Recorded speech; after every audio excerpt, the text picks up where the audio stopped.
Sir ఓం శాంతి ఓం. ఓం శాంతి ఓం. నేను యాక్చువల్గా నాకు తరుణ్ భాస్కర్, ఈషారెబ్బా వాళ్ళిద్దరే చాలా అభిమానం. అందుకని ఈ సినిమా చూడడానికి వచ్చాను. కొంచెం థియేటర్లోకి వచ్చి చాలా సర్ప్రైజ్ అయ్యాను. థియేటర్ మొత్తం ఖాళీగా ఉంది, ఒక 6-7 తప్ప లేదు. బట్ మూవీ మాత్రం చాలా బాగుంది. సినిమా ఒక మంచి మెసేజ్, దాని మీద షుగర్ కోటింగ్గా చక్కటి comedy and first time director అతను చాలా బాగా తీశాడు. డైరెక్షన్ కూడా మంచి బ్రేక్, చాలా బాగా తీశాడు. ఎస్పెషల్ మ్యూజిక్ చాలా బాగుంది. స్టేబుల్ ఫోటోగ్రఫీ, స్టేబుల్ కథ, చక్కగా రన్ అయింది. డీసెంట్ టెంపో, చక్కటి ట్విస్ట్, చాలా బాగుంది. అండ్ ఉమెన్కి ఒక మంచి మెసేజ్ ఏమి ఇచ్చారంటే, ఆడవాళ్ళు తన తండ్రో బ్రదరో ముగుడో ఇంకోటో వచ్చి హెల్ప్ చేస్తాడు కాదు, మీ ప్రాబ్లమ్స్ మీరే హ్యాండిల్ చేసుకోవాలి. మీరు ముందడిగేస్తే అప్పుడు అందరూ మీ వెనకాల వస్తారు. దానికి మీరు మనోధైర్యం తెచ్చుకోవాలి. అలాగే స్వేచ్ఛ, సమానత్వం, ఈక్వాలిటీ, ఇలాంటివన్నీ ఒకళ్ళు ఇస్తారని ఆశించకండి. ఇది మీకు మనుషులుగా మీరు స్వతహాగా మీకు ఆ రెస్పెక్ట్ పెంచుకొని మీరు చేసుకోవాలి. ఇటువంటి కాన్సెప్ట్తో తీశాడు. యంగ్ అమ్మాయిలు కానీ, కాలేజీకి వెళ్ళే అమ్మాయిలు కానీ, లేకపోతే ఆడపిల్లల తల్లిదండ్రులు కానీ ఖచ్చితంగా ఈ సినిమా చూడాలి. చూస్తే ఆ మైండ్ సెట్ మారుతుంది. సినిమా మలయాళంలో వచ్చింది సార్ ఆల్రెడీ. జై జై జై హే అని వచ్చి అది కూడా నేను చూశాను. బట్ కాకపోతే ఇదేంటంటే, దీనికి దానికి ఒక డిఫరెన్స్ ఏంటంటే, ఇది మన తెలుగు సెన్సిబిలిటీస్, ఎస్పెషల్లీ ఈస్ట్ గోదావరిలో జరిగింది అనేది. అంటే ఒక మిడిల్ క్లాస్ ఫ్యామిలీస్ లో ఈస్ట్, సో ఆ సెన్సిబిలిటీస్ ప్రకారం అన్ని మార్చుకున్నారు. కొంత కామెడీ సీన్స్ కూడా చేంజ్ చేసుకున్నారు.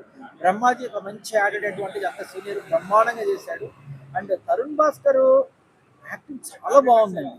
బట్ అది ఎందుకు ఆయన చేసిన సినిమాలు కరెక్ట్గా క్లిక్ అవ్వట్లేదు, కానీ చాలా బాగా యాక్ట్ చేశాడు.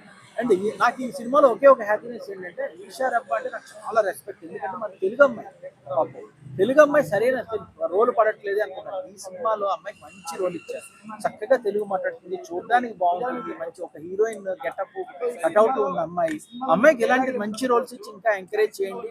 ఇంకా మంచి స్టార్స్ ఉన్న సినిమాలో ఈ అమ్మాయికి ఇలాంటి రోల్స్ ఇస్తే ఇంకా చాలా బాగుంటుందని అనిపించింది. దానికి దీనికి కంపేర్ చేస్తే ఏది బెటర్ అండి? దానికి దీనికి కంపేర్ చేస్తే ఇదే బాగుంటుంది. మన తెలుగు వాళ్ళు ఖచ్చితంగా ఇదే బాగుంటుంది. మలయాళ మాతృకలో కొన్ని మనకు నచ్చని సెన్సిబిలిటీస్ ఉన్నాయి. పక్కాగా క్లైమాక్స్ కూడా చేంజ్ చేసుకున్నారు. సో ఖచ్చితంగా తెలుగు వర్షన్ నాకు నచ్చింది. రెండు చూశాను. అంటే నేను తెలుగు ప్రేక్షకులు అవి ఉండొచ్చు, అది మలయాళం. బట్ అది చాలా పెద్ద హిట్ అయింది, అందుకనే చేశారు. మరి ఇది మూవీ ఇప్పుడు ఓపెనింగ్ చూస్తే అసలు ఏమి కనిపించట్లేదు. మరి ఓటీటీలో కూడా ఉంది కదా, అందువల్ల ఓటీటీలో తెలుగు వర్షన్ కూడా ఉంది కాబట్టి సంక్రాంతి హ్యాంగ్ ఓవర్ అన్న అందరూ ఊరి నుంచి వచ్చారు కదా, హిట్ అవ్వాలి. ఇలాంటి సినిమాలు హిట్ అవ్వడం చూడాలి. బట్ అందుకో బట్ నేను అనేది ఏంటంటే, ఇలాంటి సినిమాలు అంటే ఇప్పుడు తరుణ్ భాస్కర్ లాస్ట్ ఫిలిమ్స్ పెద్ద హిట్ కాదు, ఈశ్వరబ్బా గారికి పెద్ద ప్రాజెక్ట్స్ లేవు కాబట్టి స్టార్స్ ఓపెనింగ్ క్రౌడ్ ఫుల్ చేయడానికి ఏమీ లేదు. ఇక్కడ కంటెంట్ బాగుంది అంటే జనం వస్తారు. కంటెంట్ డెఫినెట్ గా బాగుంది, సరదాగా చూడొచ్చు మీరు ఈ movie. It's good movie, well made movie. Sir Tarun Bhaskar director గా ఇష్టపడతారా, మరి యాక్టర్ గా కంటిన్యూ అవ్వమంటారా? దీనికి నా దగ్గర ఒక పాయింట్ ఏంటంటే, తరుణ్ భాస్కర్ యాక్టింగ్ డైరెక్షన్ రెండు చేసిన వాటిలో మీరు తీసుకుంటే, అతను మిరకిల్స్ డైరెక్షన్ లో సృష్టించాడు. ఏమీ లేనప్పుడు పెళ్లి చూపులు అని చెప్పి ఒక సినిమా తీసి 70 లక్షల బడ్జెట్ లో సురేష్ ప్రొడక్షన్స్ వాళ్ళు కొని ఆ సినిమా దగ్గర కోట్ల రూపాయలు కలెక్ట్ చేసింది. వేరే యాక్టర్ గా ఆయన చేసిన ఇంటర్వ్యూ నాకు ఇంకా బాగా గుర్తుంది. మొట్టమొదటిసారి వచ్చినప్పుడు మీరు ఆత్రేయ అనుకుంటా ప్రొడ్యూసర్, మీ పెళ్లి చూపులకి ఆయన BMW కార్లో వచ్చాడు. కాఫీ షాప్ కి నేను వెయిట్ చేస్తున్నాను, ఆ కారు టైర్ అమ్మినా నాకు సినిమా తీయగలడు కదా అనుకున్నాను. డిస్ప్రెషన్ లో 20 మంది ప్రొడ్యూసర్స్ తిరిగి ఎవరు ఒప్పుకోపోతే అని అన్నాడు. అంత డిస్ప్రెషన్ లో మీకు అవకాశాలు వచ్చాయి, మీరు ప్రూవ్ చేసుకున్నారు. అనవసరంగా వేరే వాటికి డివియేట్ కాకండి, సినిమా గ్లిట్టర్లో పడకండి.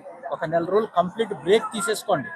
ఏ హిమాలయాలకు, కేదార్నాథ్కో, అరుణాచలంకో పొండి, మంచి సబ్జెక్ట్ రాసుకోండి. మీకు బ్యాకప్ చేయడానికి సురేష్ ప్రొడక్షన్స్ వాళ్ళు ఉన్నారు. మళ్ళీ ఒక అద్భుతమైన సినిమా తీయండి, కంబ్యాక్ అవ్వండి. కావాలంటే మీకు మన అనిల్ రావుపూడి లాగా సరదాగా మధ్యలో సినిమాల్లో చిన్న చిన్న క్యామియోస్ అట్లాంటివి చేయండి, మీకు యాక్టింగ్ ప్యాషన్ ఉంటే. లేదా ఏమైనా ఓటీటీ కానీ ఇంకోటి కానీ చేయండి. అంతేగాని మూవీలో మాత్రం మీరు డైరెక్టర్గా మళ్ళీ కంబ్యాక్ అవ్వండి. నిన్న మీ ఇంటర్వ్యూ చూశాను, మీరు చెప్పారు నేను మళ్ళీ ఇంకా యాక్టింగ్ స్టాప్ చేసి డైరెక్షన్లోకి వస్తానని. It's a good move. కంప్లీట్గా ఒక 1 month బ్రేక్ తీసుకోండి. మీరు సాధించిన విజయాల వల్లే మీ చుట్టూ ఉన్న ఈ డిస్ట్రాక్షన్స్ అన్నీ మీకు వస్తున్నాయి. మీరు ఒకవేళ సక్సెస్ మళ్ళీ కిందకి వెళ్తే అవన్నీ వెళ్ళిపోతారు. మీ టాలెంట్ మీకే, అదే మీ శాశ్వతం. మీరు డైరెక్టర్గా ఎంత అద్భుతం సృష్టించారో పెళ్లి చూపులతో. ఒక ఇద్దరు స్టార్ కమెడియన్స్కి, ఒక స్టార్ హీరోకి బతికిచ్చారు. మీరు సరిగ్గా చేయకపోతే మీకే కాదు, ఇండస్ట్రీకే కాదు, మాలాంటి మిమ్మల్ని అభిమానించే ప్రేక్షకులు కూడా నష్టమే. సో మీలాంటి వాళ్ళు మంచి సినిమాలు తీయాలి, ఒక బ్రేక్ తీసుకోండి, మైండ్ పీస్ఫుల్గా పెట్టుకోండి, ఫుల్ ఫోకస్తో మళ్ళీ వెనక్కి రండి. All the best Tarun Bhaskar, but you done a good job in this movie, no doubt about it. And I also appreciate, అవును మీరు చెప్పినట్టు ఈషారెబ్బా చాలా మంచి అమ్మాయి, అమ్మాయికి అవకాశాలు ఇవ్వాలి, బట్ మీరు ముందు మీది కూడా మళ్ళీ ఒకసారి వెనక్కి తీసుకోవాలని